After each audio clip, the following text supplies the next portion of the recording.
never make it better. Now's the time for me to cut it off. I can't forget to stop.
Held its first debate over the weekend. The economy is expected to expand 2.5% this year. Boosting Korea's ties with its global partners on the sidelines of the status UN summit. A massive drone attack on Ukraine overnight on Monday and Tuesday.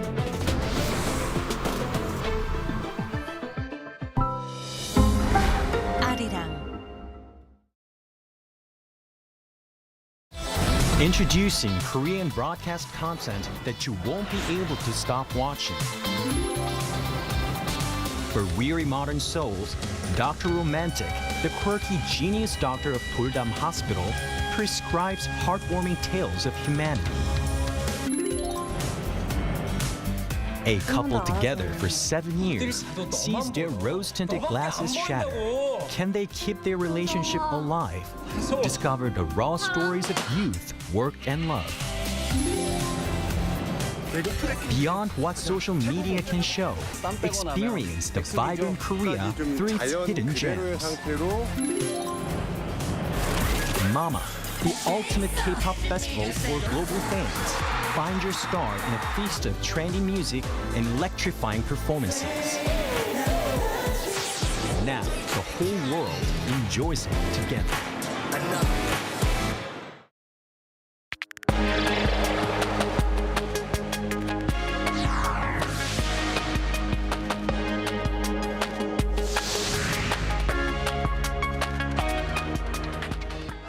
President Lee Jae-myung began his 10-day trip to Europe this morning. He is set to visit Belgium, Italy, the Vatican, and France, and is expected to focus on expanding cooperation in trade and security.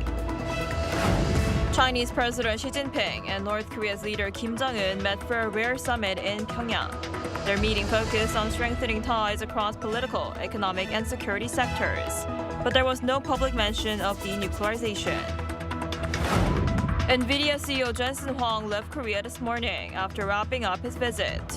During his trip, he said NVIDIA is expanding its partnerships with Korean tech giants, including Samsung Electronics, SK Hynix, Hyundai, LG, and Naver, while noting that Korea is uniquely strong in both heavy industry and software.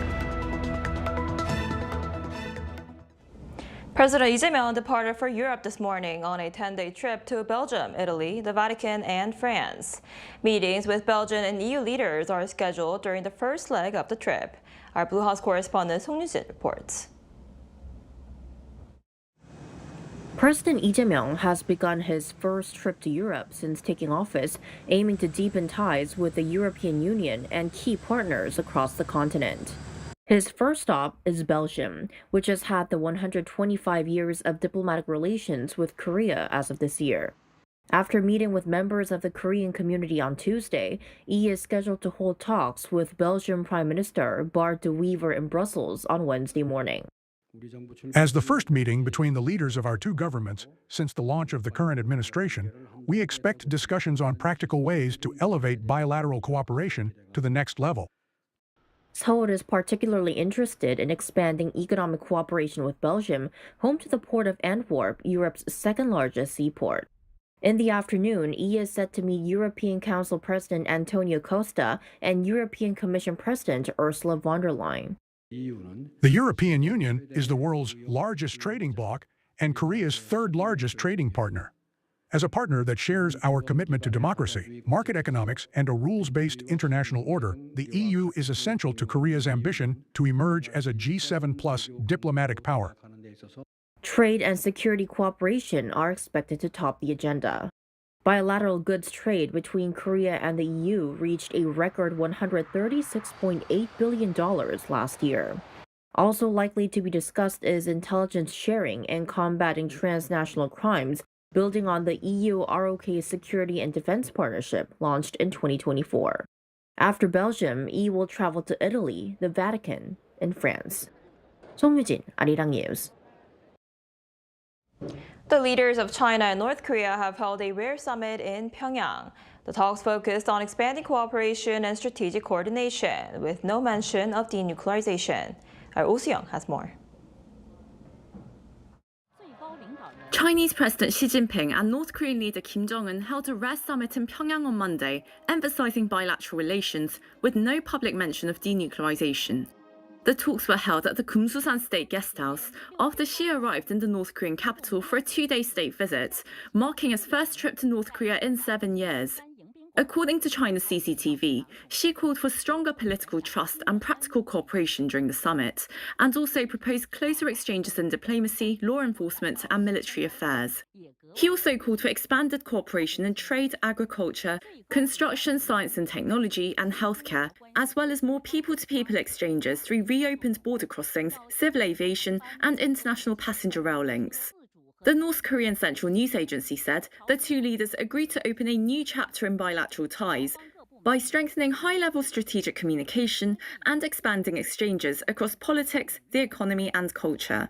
However, the summit produced no reference to denuclearization, despite renewed attention on the issue after Washington said last month that Presidents Donald Trump and Xi Jinping shared the goal of denuclearizing North Korea. Seoul had also been watching the visit closely, hoping China's engagement with Pyongyang could support peace and stability on the Korean peninsula.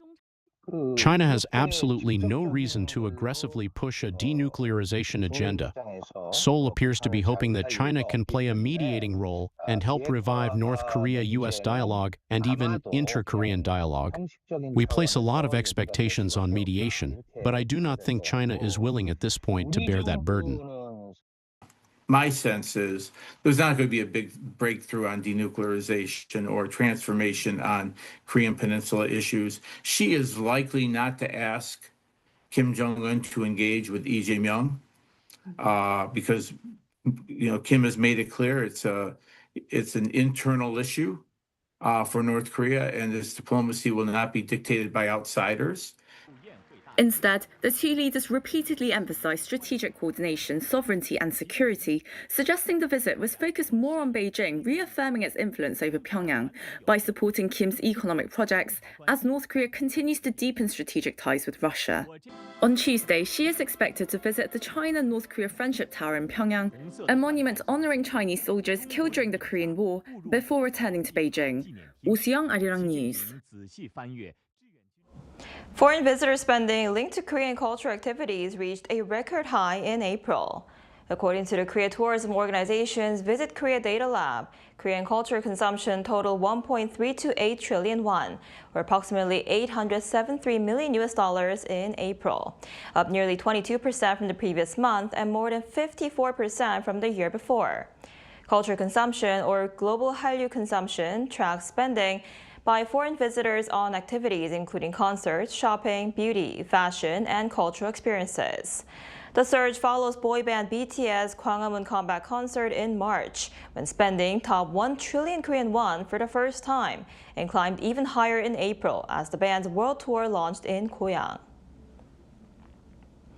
And speaking ahead of his final official appointment in Korea, NVIDIA CEO Jensen Huang took questions from reporters in Korea, saying he had brought business opportunities to Korea on a scale never seen before. Our Park Jun-an was there. Before wrapping up his visit to Korea, NVIDIA CEO Jensen Huang explained the reason for his trip and the significance of the deals announced while here. Countries that are excellent at manufacturing and heavy industry are not good at software. Countries that are very good at software are not good at heavy industry. Korea is great at all of it. This is a unique situation. Korea is number maybe only after United States and China in AI research. Huang made the comments before the Korea AI ecosystem reception, a closed-door meeting of tech leaders in Korea to discuss advancing AI in Korea. To support this AI ecosystem, NVIDIA is expanding its ties with domestic tech giants, including Samsung Electronics, SK Hynix, Hyundai Motor Group, LG Group, Doosan, and Naver. Huang revealed that the partnerships will create unprecedented economic value. We're going to bring in enormous amounts of investment. We're also going to, of course, build AI factories, AI research centers. I think it is very easy to say that over the next 5 years, hundreds of billions of dollars of revenues will come into Korea. That's our gift. Beyond massive corporate deals, Huang urged investment into Korean AI startups, calling the country a fantastic place to build the future of technology. Following the media scrum, Korea's ICT Minister Bae Kyung-hoon shared the government's response. Bae said NVIDIA had agreed to co-invest in the domestic AI ecosystem alongside the government. On AI investment, we agreed that if Korea is to become one of the world's top 3 AI powers, the focus should not be limited to semiconductors, AI infrastructure, or AI models led by large corporations. Strong AI services are equally important. The government has therefore decided to support investment in the broader AI ecosystem, including AI services. Wrapping up his schedule in Korea, Jensen Huang left Korea on Tuesday morning, saying he was grateful for the opportunity to partner with Korea and that he expects to return in the near future. Park Jun-an, Arirang News. A buy-side sidecar was activated for both the Kospi and the tech-heavy Kosdaq this morning as markets rebounded sharply from the previous session's collapse. The Kospi surged nearly 5% on opening to return to the 7,800 level. Program buying orders were temporarily suspended for 5 minutes at 9:12 a.m. after the key Kospi 200 futures index jumped 5.16% to 1,239.05. The rebound comes one day after panic selling triggered both sidecars and circuit breakers across the Kospi and Kosdaq markets, halting trade during Monday's historic plunge. As of 11:40 a.m., the main index stood at 7,742.70, up 3.45% compared to yesterday's closing. And Wall Street rebounded Monday as AI-related technology stocks recover from last week's sharp sell-off, helping steady investor sentiment. The recovery came as NVIDIA reaffirmed support for multiple memory chip suppliers and announced a long-term partnership with South Korea's SK hynix to develop next-generation AI memory technology. Our Lee Seung-jae has more. Wall Street regained some ground on Monday after last week's sharp sell-off as technology stocks tied to the artificial intelligence boom rebounded and helped lift investor sentiment. The S&P 500 rose 0.3% after suffering its biggest one-day decline since October on Friday. The Nasdaq Composite gained 0.9%, while the Dow Jones Industrial Average slipped 80 points or 0.2%. Leading the recovery were semiconductor and memory chip makers, which had seen a heavy sell-off amid concerns that AI-related stocks had become overvalued. Those worries had also weighed on Asian markets, with South Korea's Kospi falling more than 8% on Monday's trading, as shares of major tech companies including Samsung Electronics and SK hynix came under pressure. Despite the recent sell-offs, experts say semiconductor stocks are still a strong buy. So there is a lot of appetite from smart investors to continue to fund this whole investment cycle in AI, and that's going to filter down to, again, parts of the technology sector like semiconductors. U.S. memory chip maker Micron Technology jumped nearly 10% on Monday, recovering from a steep decline on Friday. Investors were encouraged by news that SK hynix and AI chip giant NVIDIA have entered a multi-year technology partnership to develop next-generation memory products for AI infrastructure. While some initially viewed the agreement as a potential threat to Micron, analysts noted that NVIDIA did not designate SK hynix as an exclusive supplier. That reassurance helped ease concerns that Micron could lose market share. Investors also took comfort from comments by NVIDIA CEO Jensen Huang, who said the company has certified Micron, SK hynix, and Samsung Electronics as suppliers of its latest high-bandwidth memory technology, known as HBM4. The developments reinforced expectations that demand for advanced memory chips will remain strong as AI investment continues to expand, helping stabilize technology shares after a volatile end to last week. Lee Seung-jae, Arirang News.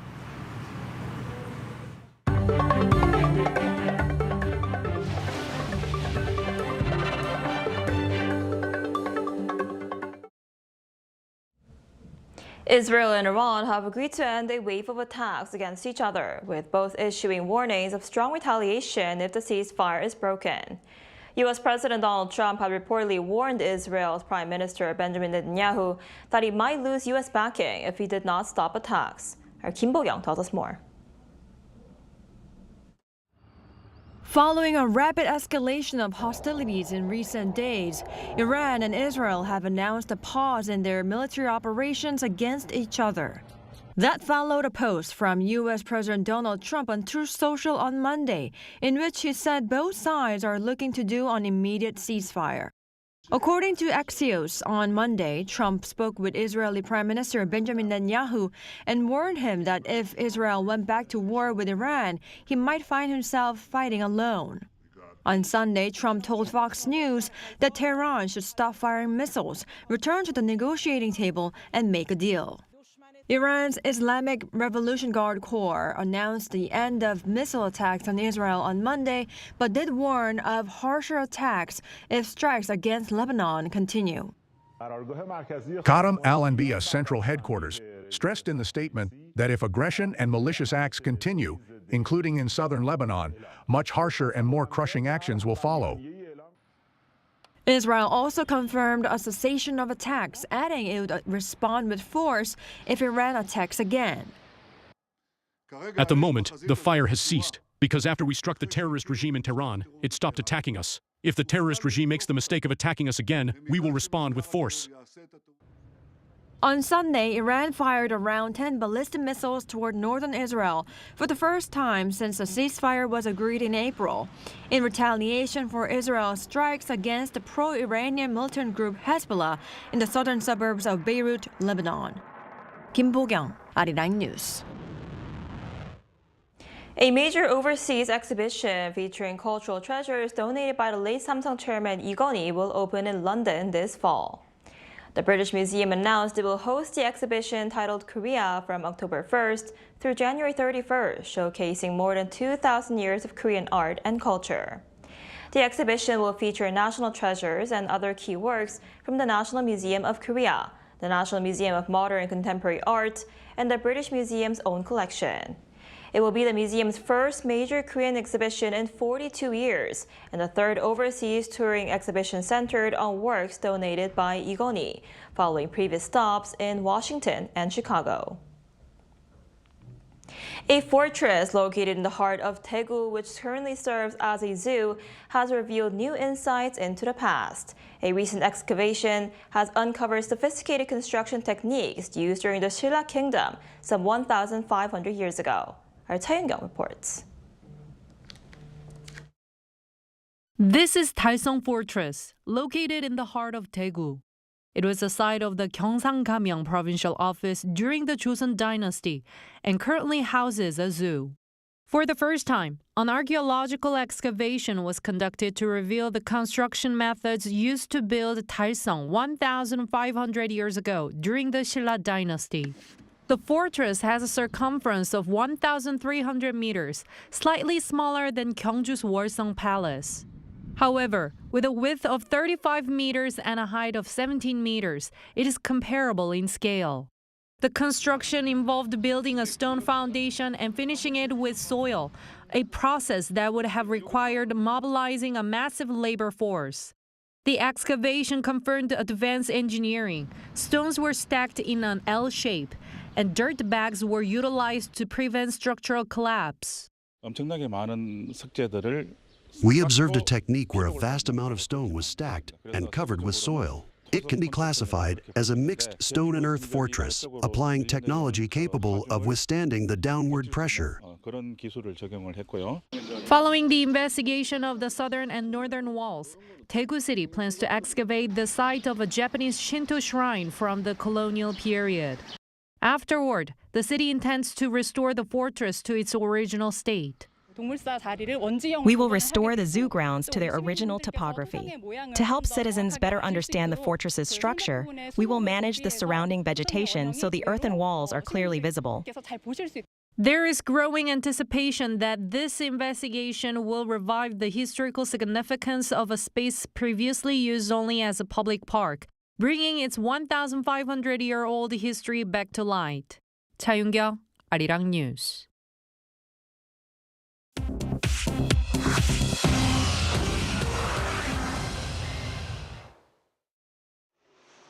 This is The World Now, bringing you everything you need to know from around the globe. Confirmed Ebola deaths in the Democratic Republic of Congo passed 100 on Monday as armed groups continue to block health workers from reaching the hardest hit areas. Congo's government reported 35 new confirmed cases and 10 deaths in a single day, bringing the total deaths to 101 and confirmed cases to 550 across the conflict-ridden provinces of Ituri, North Kivu, and South Kivu. A burial team was attacked at a cemetery in Bunia on Sunday, leaving 2 people seriously injured. The World Health Organization Director General visited Uganda on Monday and urged it to reconsider its border closure with Congo, saying blanket travel restrictions do not stop Ebola. Uganda has confirmed 19 cases, mostly linked to people who crossed from Congo. In the Philippines, a magnitude 7.8 earthquake off the southern island of Mindanao on Monday killed at least 35 people and injured more than 130. It also triggered tsunami warnings across several countries before they were canceled 6 hours later. The quake struck about 20 kilometers off the coast of Sarangani province early in the morning as schools were reopening after a long break. Buildings collapsed in General Santos City, home to around 700,000 people, and more than 200 aftershocks followed, including one measuring 6.7. Tsunami warnings were issued for the southern Philippines, northern Indonesia, Malaysia, and Australia before being lifted. Leftist Congressman Roberto Sanchez overtook conservative Keiko Fujimori in Peru's presidential count on Monday with 94% of ballots tallied. Sanchez held 50.01% against Fujimori's 49.99%, with rural votes still being counted. Fujimori had led exit polls and early results, but her margin narrowed through the night. Sanchez has proposed a major overhaul of Peru's economic system and reforms to large mining concessions in the world's third largest copper producer. A final result is not expected until July. Apple has unveiled an upgraded Siri voice assistant with new artificial intelligence features focusing on privacy. It was on show at Apple's annual Worldwide Developers Conference on Monday as the company seeks to close the gap with AI rivals. The new Siri can browse the web, pull recipes from text messages, and help plan events across Apple devices. Apple said its approach prioritizes privacy with requests processed on the user's own device or privately on the cloud. The conference was the last for outgoing Chief Executive Tim Cook. Chu Ji-hyun, Arirang News.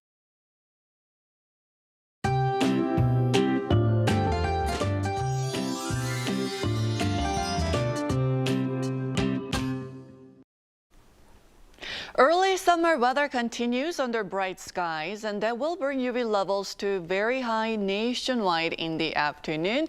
So please try to avoid direct sun exposure between noon and 3 p.m. when UV levels are at their highest, and sunscreen is a must. Meanwhile, brief showers are expected this afternoon across the mountainous areas of Gangwon-do province and Gyeongsang-do regions, with around 5 millimeters in the forecast.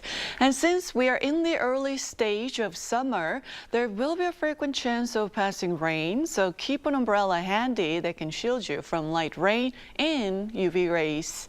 And this afternoon, Seoul will be getting up to 28 degrees Celsius, Daegu at 29 degrees, but Busan and Jeju will be a lot more comfortable at 24 degrees. That's all we have for today's noon edition of Arirang News. Thank you for watching. We'll be back at 5 p.m. Korea time. Stay tuned.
It may have been the tomb of a young prince.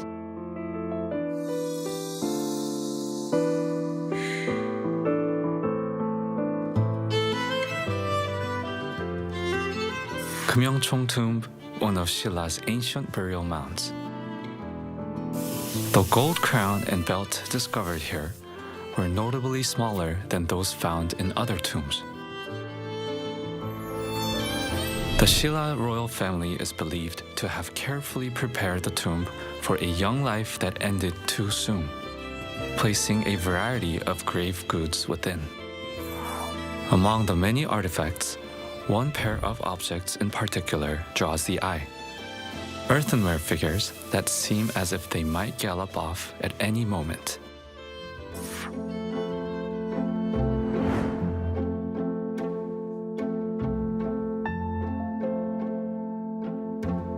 Look closely, and you'll notice the two figures are slightly different. Did you spot the difference? One exudes authority, wearing an ornate headdress and full armor.